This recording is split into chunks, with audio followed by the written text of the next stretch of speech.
After over 10 years of intense investigation, Miami and Metro Police say they have enough evidence to pin the 1982 murders of 3 Dade County people on this woman. This was another level of killing that cannot be explained by anything, I think, in her background. Her world was kill or be killed.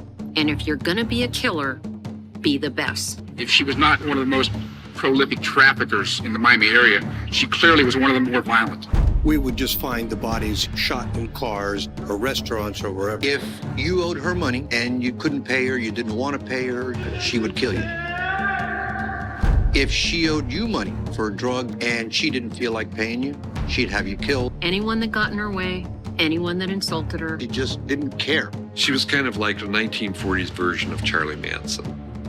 Sometimes she would just kill you for the fun of it. She was the largest cocaine importer at the time. And she really begins to emerge as this female Al Capone. I'm thinking if someone accidentally bumped into her on the street, they could be dead too.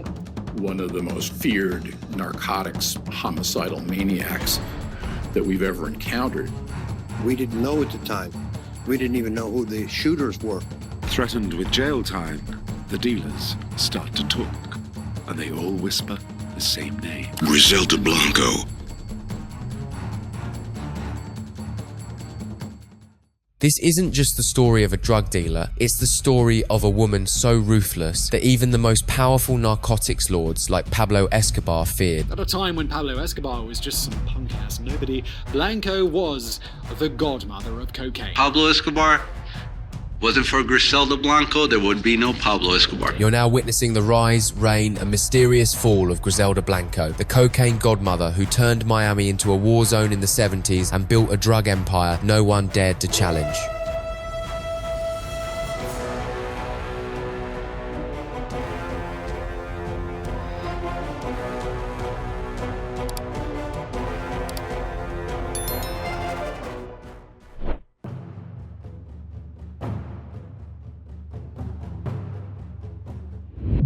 Griselda Blanco was born on the 15th of February, 1943 in Cartagena, Colombia, but her dark transformation began in Medellin, the country's second largest city. She was raised in one of its poorest slum neighborhoods, surrounded by gangsters, prostitutes, drug dealers, and ruthless criminals. In those streets, violence wasn't just common, it was the norm. She lived in a place where crime felt legal, the lines between right and wrong had vanished, and brutality was survival. The authorities had written it off as a no-go zone. That environment shaped her early. She started picking pockets as a child, running with dangerous boys, and by the time she was just 11, Griselda was already showing signs of the ruthless force she would become. Multiple accounts have it that she once kidnapped a boy from a wealthy family, and when the ransom she demanded wasn't paid, she didn't hesitate, she allegedly pulled the trigger herself. Whether this is an urban myth or a fact, it reflects the bizarre nature of who she would become: fearless, violent, and unflinchingly cold. She met Carlos Trujillo when she was just 13. He was much older and already deep in the underworld. He dealt in marijuana, ran extortion rackets, and above all, trafficked humans. Carlos forged government IDs and fake passports to smuggle Colombians into the United States, changing identities with every trip. Griselda didn't just date him at that young age, she studied him. She learned how to make fake IDs herself, and together they had 3 children. Over time, she also built criminal connections in the US while operating with her husband. But in the late 1960s,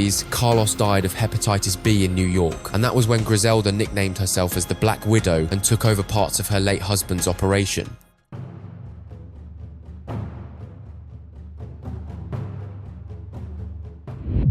Shortly after Carlos died, Griselda reconnected with Alberto Bravo, a childhood friend who had grown into a gangster, a cocaine smuggler, and a Navy officer. Alberto was already a US citizen, so they agreed to marry not for love, but for her to automatically become a citizen. They started working together, and Alberto, with his political ties and military access, created a smuggling route using Navy boats to move cannabis into the United States in the early 70s. But Griselda had bigger ambitions. She switched to cocaine. They began smuggling raw, uncut product into New York and Miami. They made good money while working together, but Griselda began to suspect Alberto was skimming millions. Some say as much as $10 million had gone missing. When she confronted him, it escalated fast, and Griselda pulled the trigger. She shot Bravo multiple times. She continued solo and began inventing new ways to move products, methods that would go down as some of the most infamous in drug trafficking history. Her most ingenious tactic was the bra pattern. She used sexy female Colombian mules, each one flying into the US with half a kilo of cocaine sewn carefully into their bras. She made sure they dressed provocatively, walked with confidence, and smiled flirtatiously at male custom officers to disarm suspicion, and it worked. For a long time, the method went unnoticed. Griselda was among the first to traffic cocaine at this scale, and at the time, security had no idea what and where to look for. She flooded America with base form coke, unrefined and dangerously addictive.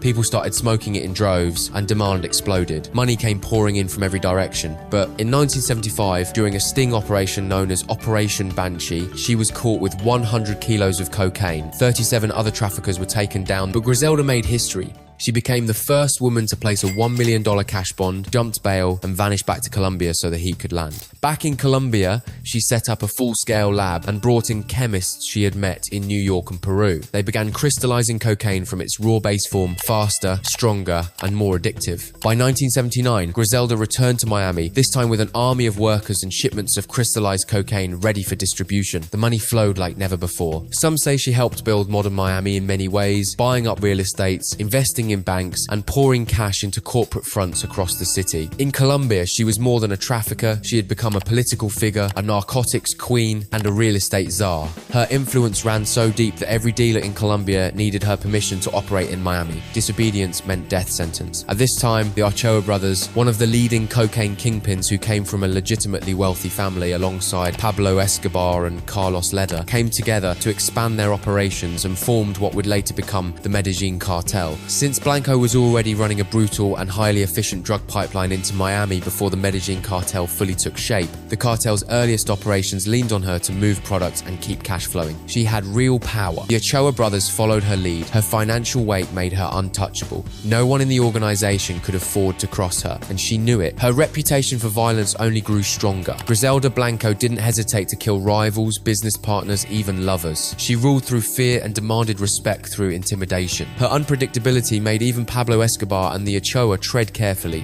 Soon it felt like the whole system worked for her. Judges, cops, lawyers, everyone you can possibly think of. And as her influence spread, the name began to stick. She wasn't just a queenpin anymore. Griselda Blanco became the queen of cocaine, and people started calling her the Godmother.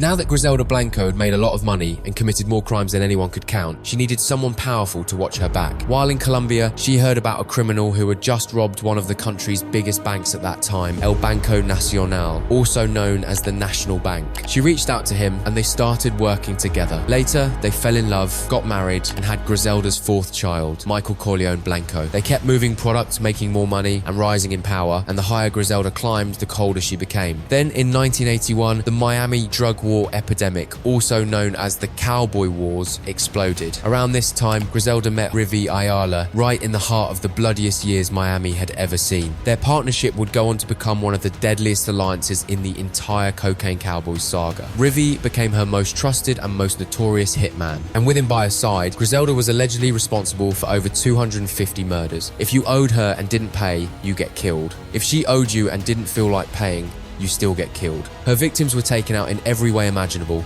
Some gunned down in traffic, executed in front of their families, or shot in broad daylight to send a message she would kill in malls, nightclubs, street corners. No place was off limits. Some killings weren't even planned. One man, knowing she was coming for him, shot himself in the head just to protect his family. The violence was so insane and disturbing that the entire neighborhood shrank in fear at the sound of her name. It all became too much for Dario. He was tired of Griselda's violent lifestyle and growing paranoia. He begged her to retire and focus on raising their son. But Griselda wouldn't compromise her business for anything. The arguments kept building until Dario finally walked away, taking their son back with him to Colombia. But Griselda was dangerously protective of her children, especially Michael. And when she found out that Dario had another family, she ordered a hit, and Dario Sepulveda was gunned down by assassins who shot him 27 times before his son. She took back custody of her son and returned with him to the United States.